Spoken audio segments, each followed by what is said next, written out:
दोस्तों, तो कहानी की शुरुआत होती है एक लड़की से जिसका नाम होता है सियो योंग और उसे अपने घर में पेंटिंग्स एंड आर्ट्स फॉर्म रखने का बहुत शौक है। एंड रिसेंटली उसने एक बहुत ही एक्सपेंसिव पेंटिंग खरीदी है, इसलिए वो अपनी कुछ फ्रेंड्स को अपने साथ अपने घर लेकर आई हुई है ताकि वो अपने इस मोमेंट को शेयर कर सके। वो कहते हैं ना, शेयरिंग इज हैप्पीनेस। एंड वो जो एक्सपेंसिव पेंटिंग उसने खरीदी है वो एक बहुत ही फेमस आर्टिस्ट यू जीवान मो की है, जो कि उसने एक आर्ट एग्जीबिशन में बहुत एफर्ट्स के बाद खरीदी है, वो भी 300 मिलियन वोन प्राइस देकर। एंड वो पेंटिंग ऐसी लग रही थी दोस्तों कि कोई छोटे बच्चे ने एक पेपर में सारे कलर्स गिरा दिए हो। मतलब एज अ लेमैन हम लोग ऐसी पेंटिंग्स सिर्फ देखकर नहीं कह पाएंगे कि वो इतनी महंगी होगी। एंड उस पेंटिंग का टाइटल था फिएस्टा। ये एक स्पेनिश वर्ड है जिसका मतलब होता है त्योहार, जश्न या पार्टी। बट ऐसे पेंटिंग्स में कुछ थीम या कुछ मिस्ट्री छुपी होती है जो कि हम डिकोड करने वाले हैं। फिर वो पेंटिंग देखने के बाद उसकी एक दोस्त जोर जोर से हंसने लगती है। उसे बिल्कुल भी विश्वास नहीं हो रहा था कि उसकी ये पेंटिंग की कॉस्ट 300 मिलियन वॉन है, क्योंकि सेम पेंटिंग उसने भी खरीदी है, वो भी किसी बड़े एग्जीबिशन के ऑक्शन में नहीं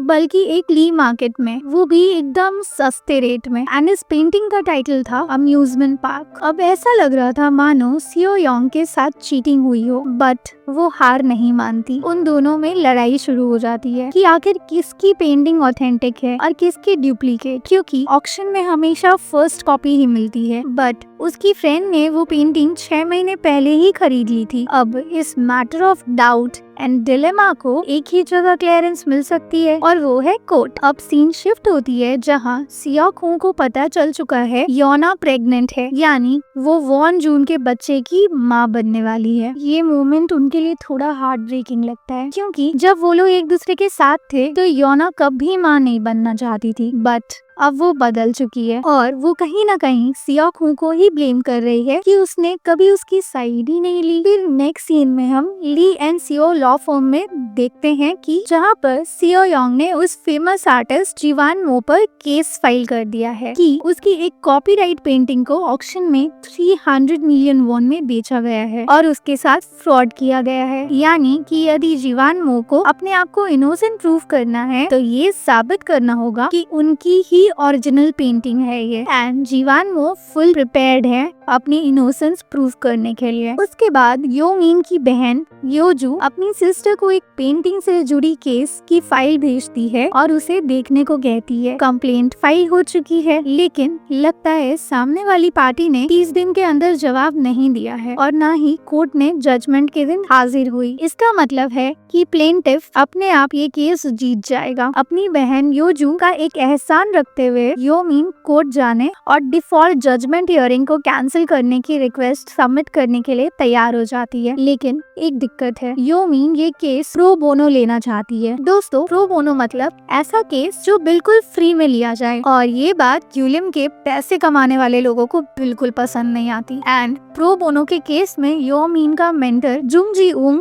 जो होगा हमेशा से यो मीन को नीचा दिखाने में लगा रहता है। एंड यो मीन के पास कोर्ट केस के लिए सिर्फ 1 हफ्ते का वक्त है और इस फील्ड में उसके पास कोई एक्सपीरियंस भी नहीं है। यानी कि दोस्तों, यो मीन अब एक बहुत ही टाइट कॉर्नर में फंस चुकी थी। But above all yo mean के पास अभी भी एक ब्रह्मास्त्र है, सिया खू। इसलिए जब ये केस सिया खू के पास आता है तो वो एडमिन का काम संभालने के लिए तैयार हो जाते हैं। लेकिन ये एम्फेसाइज करता है कि असली जिम्मेदारी यो मीन की ही है, यानी इस बार यो मीन अकेली है और ये सिचुएशन बिल्कुल सिंक और स्विम वाली है। इंटरेस्टिंग बात ये है कि जब ली एंड सियो को पता चलता है कि यो मीन ये सब अकेले प्रिपेयर कर रही है तो सियोंग चैन के ये केस अपने कॉलीग को ही दे देते हैं, लेकिन उसे वार्न करते हैं कि यो मीन को अंडर एस्टिमेट मत करना। उसे ऐसा लगता है कि अगर ये केस यूलिम में एक फर्स्ट ईयर की इंटर्न लड़ सकती है तो ली एंड सियो लॉ फर्म में अपनी फर्स्ट ईयर इंटर्न से भी केस लड़ा सकते हैं। इस तैयारी के लिए सियो खू ने ली जिन वू को कहा कि न्यूबीज को ब्रीफ करो और उन्हें लीगल आर्ग्यूमेंट्स केस में अप टू स्पीड लाओ। साथ ही इंसेंटिव के लिए एक स्टिकर चार्ट का इस्तेमाल करो। जो पहला बंदा अपना चार्ट फिल करेगा उसको प्रैक्टिकल असेसमेंट में एडवांटेज मिलेगा। तो कंपटीशन तो बहुत टाइट है, लेकिन योमिन को अपने आर्ग्यूमेंट्स को कन्विंसिंगली प्रेजेंट करने में स्ट्रगल होती है। उस रात योमिन पैनिक में आ जाती है जब वो कोर्ट रूम में अपना मटेरियल इफेक्टिवली प्रेजेंट नहीं कर पाती। सियोक हूँ इसे चेक करते हैं और उसके आर्ग्यूमेंट से इम्प्रेस नहीं होते। अगले दिन ट्रायल होने वाले तो सियोक हूँ योमिन को इनकरेज करते हैं कि वो अपना केस उसके सामने आर्ग्यू करे ताकि वो कल इजीली कोर्ट में बोल पाए। फिर योमिन अपनी ड्राफ्टिंग सियोक हूँ के सामने पढ़ने लगती है, लेकिन ये ड्राफ्टिंग सियोक हूँ को पसंद ही नहीं आती एंड वो योमिन को कुछ एडवाइस देते हैं कि कैसे अपने शब्दों को कॉन्फिडेंस और कॉन्विक्शन के साथ पेश करे। वो कहते हैं अपना बायसेस को छोड़ो और एसेंस पर ध्यान दो, जो योमिन को उनके शब्दों पर सोचने पर मजबूर कर देता है। क्योंकि दोस्तों ऐसा लग रहा था कि योमिन इस केस को बायस्ड होकर लड़ रही है, वो भी डिटेल्स को स्किप करके, जो कि बिल्कुल सही नहीं लग रहा था। और ऐसा लग रहा था कि योमिन पहले से ही ऐसा मान चुकी है कि वो फिएस्टा वाली पेंटिंग यूरुजियान मो ने ही बनाई है, क्योंकि वो यूएसए के प्रेस्टिजियस कॉलेज से ग्रेजुएट किए हैं और वो एक बहुत बड़े फेमस आर्टिस्ट हैं। बट योमिन की क्लाइंट एक 21 साल की एक सिंपल सी आर्टिस्ट है, वो भी एक कॉलेज गर्ल, इसलिए उसे कॉन्फिडेंस नहीं आ रहा था कि आखिर वो एक केस कैसे लड़े। इसलिए सियोक हूँ उसे केस की एसेंस पर जोर देने को कहते हैं, एक एक डिटेल्स को बारीकियों से समझने को कहते हैं, चाहे रिजल्ट जो भी हो। अगले दिन कोर्ट केस की पहली हियरिंग शुरू हो जाती है। दोनों आर्टिस्ट पेंटिंग को डिस्प्ले पर रख दिया जाता है। जीवान मो और जियोंग हे के works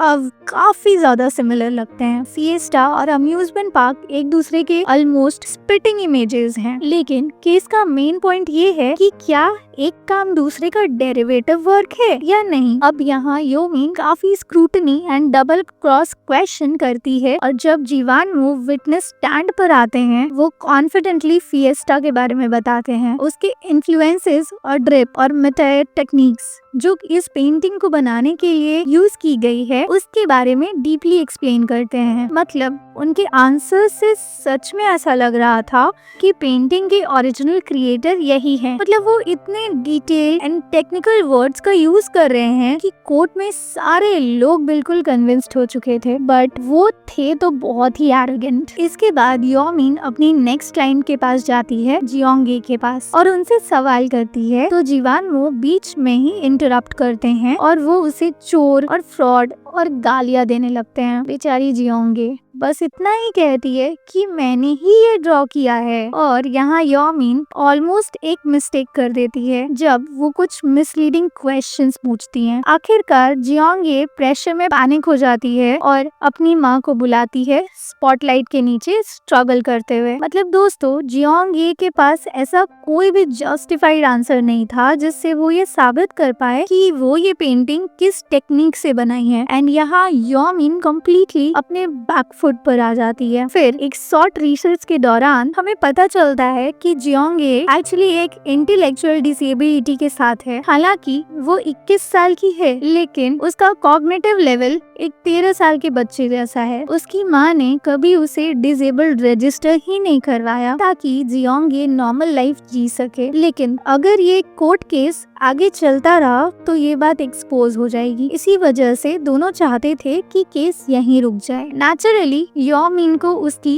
lack of knowledge and skill के लिए ग्रिल किया जाता है, क्योंकि उसने अपने ही क्लाइंट को प्रॉपर्ली चेक नहीं किया। मतलब एक डिसेबल्ड क्लाइंट को डिफेंड करना, वो भी बिल्कुल फ्री में। इससे योमिन से ज्यादा नुकसान यूलिम लॉ फर्म का होगा, और ऐसा लग रहा था कि अब योमिन ये केस हार जाएगी। एंड योमिन का मेंटर जुंग जी उंग शुरू से ही लगा हुआ था योमिन का मोराल डाउन करने में और उसे जलील करने में। मुझे तो बहुत ज्यादा गुस्सा आ रहा था, क्योंकि अगर आप कुछ अच्छा नहीं बोल सकते तो बुरा तो मत बोलो। एंड बदतमीजी की तो हद अब पार हो गई जब जुंग जी उंग ने गुस्से में योमिन का हाथ ही पकड़ लिया। अगर मैं योमिन की जगह होती ना तो उसी वक्त मैं उसे 2 थप्पड़ खींच के देती। बट यहाँ पर सियाकू उसके लिए स्टैंड लेते हैं और उसका हाथ उससे छुड़वाते हैं और उसे समझाते हैं कि अपने लिमिट में रहो। अब इधर योमिन जियोंग ये की डिसीजन को रिस्पेक्ट करने की कोशिश करती है, लेकिन प्रोसिक्यूशन उसको हार्ड ग्रिल करता है। एक्चुअली उनके पास उनका स्केच बुक भी है जिसमें जीवान मू के बहुत सारे पेंटिंग्स की डुप्लीकेट पेंटिंग्स को उसने बनाया है और साथ ही उसने जीवान मू को एक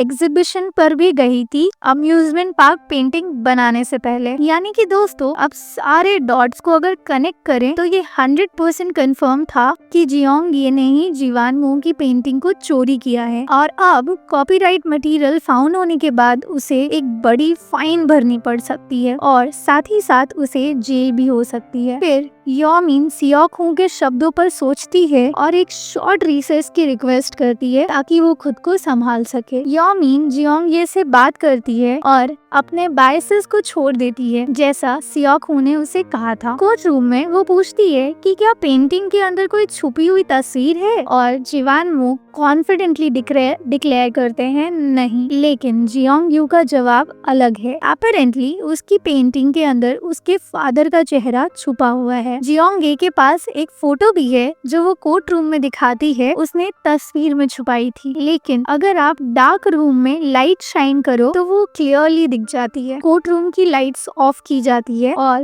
देखते ही देखते पेंटिंग में फेस की छुपी हुई तस्वीर ल्यूमिनस पेंट में नजर आती है। जियोंग ये के फादर ने एक्चुअली उसे छोड़ दिया था जब वो 12 साल की थी और जब उसकी माँ ने सारी तस्वीरें जला दी तो जियोंग ये ने एक पीस को संभाल कर रखा था और अपनी हर पेंटिंग में रेप्लिकेट किया, लेकिन माँ से छुपाया क्योंकि ऐसा करने से उसकी माँ को तकलीफ हो सकती थी। इसलिए वो ऐसे पेंटिंग्स बनाती थी जिसमें एक फेस हिडन था उसके पिताजी का। ये सब जानकर जियोंग ये की माँ को काफी ज्यादा बुरा लगता है और वो उसे कहती है कि अपने फादर को याद करना बिल्कुल ठीक है, नॉर्मल है। वो ये भी डिसाइड करती है कि अब वो इस बारे में बात भी कर सकती है। मतलब दोस्तों ये एक डीप थीम पेंटिंग थी। हैट्स ऑफ टू जियोंग ये। अब कोर्ट रूम में टेंशन बढ़ जाती है। जीवान मू का पहला स्टेटमेंट कि पेंटिंग में कोई हिडन पिक्चर नहीं है खुद उसके खिलाफ जाने लगता है। वो दोबारा विटनेस स्टैंड पर आते हैं और स्लोली सच सामने आता है और फाइनली जीवान मू कन्फेस करते हैं कॉपीराइट इन्फ्रिंजमेंट का असली गिल्टी वो ही है, लेकिन असली ड्रामा उनकी पागल जेलसी में छुपा है। वो जियोंग ये पर लैश आउट करते हैं सिर्फ इसलिए कि वो एक नोबडी है जो टैलेंट रखती है। वो एकदम एक साइको की तरह ब्लेम टोन करने लगते हैं कि भगवान को उससे माफी मांगनी चाहिए क्योंकि भगवान ने उसे इतना अच्छा टैलेंट नहीं दिया जबकि वो ज्यादा डिजर्व करते हैं और एक डिसेबल्ड सी लड़की को इतना अच्छा टैलेंट दिया है। एक तरह से उनके अंदर एनवी एंड जेलसी भर चुकी थी। दोस्तों मैं आपको यहाँ पर एक हिडन मैसेज बताती हूँ। इस एपिसोड नंबर 5 का नाम है सेलेरीज मोनोलॉग। एक्चुअली इस लाइन का मीनिंग लिया गया है एक मूवी एमेडस से जो 1984 में आई थी। इस मूवी में 2 लीड रोल में हैं मोजार्ट एंड सेलेरी। मोजार्ट एक जीनियस कंपोजर हैं जो अपनी म्यूजिक से दुनिया को अमेज करते हैं, लेकिन सेलेरी जो खुद भी कंपोजर है उसकी टैलेंट से जेलस है। फिल्म एनवी, जीनियस और ऑब्सेशन के थीम को एक्सप्लोर करती है और दिखाती है कि कैसे जेलसी इंसान को डिस्ट्रॉय कर सकता है। मतलब सेलेरी की एक लॉन्ग स्पीच को ही यहाँ पर सेलेरी मोनोलॉग कहा गया है, जहाँ एग्जैक्टली सेलेरी के जैसा ही जीवान मू भी अपनी गलती नहीं एक्सेप्ट करते हैं। वो सेलेरी अपनी मोनोलॉग में कन्फेस करती है कि उसने मोजार्ट के टैलेंट को हमेशा एडमायर किया है, लेकिन वो इतनी जेलस और फ्रस्ट्रेटेड हो जाते हैं और कहते हैं भगवान ने इतनी डिवाइन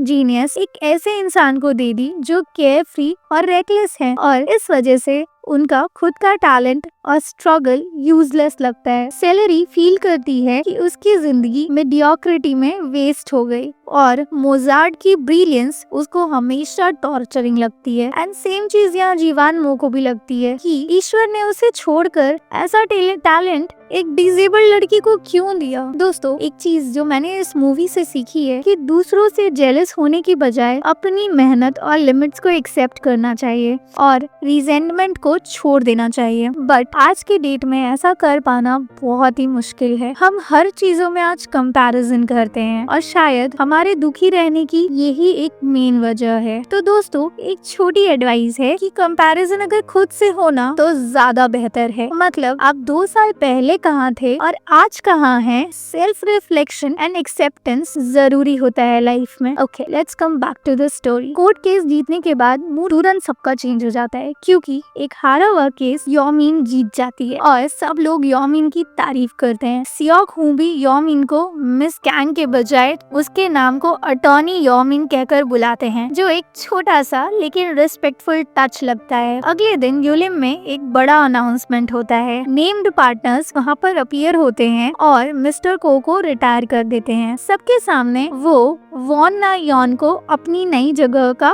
रिप्लेसमेंट नाम देते हैं, जिसे देखकर काफी लोग शॉक हो जाते हैं, क्योंकि इस पोस्ट को तो सियोक हू ने डिनाई कर दिया था। बट सियोक हू वॉन ना यॉन को देखकर काफी खुश लग रहे होते हैं और इसी के साथ ये एपिसोड यहीं पर एंड हो जाता है। सो मिलते हैं नेक्स्ट एपिसोड में। तब तक take care and thank you so much.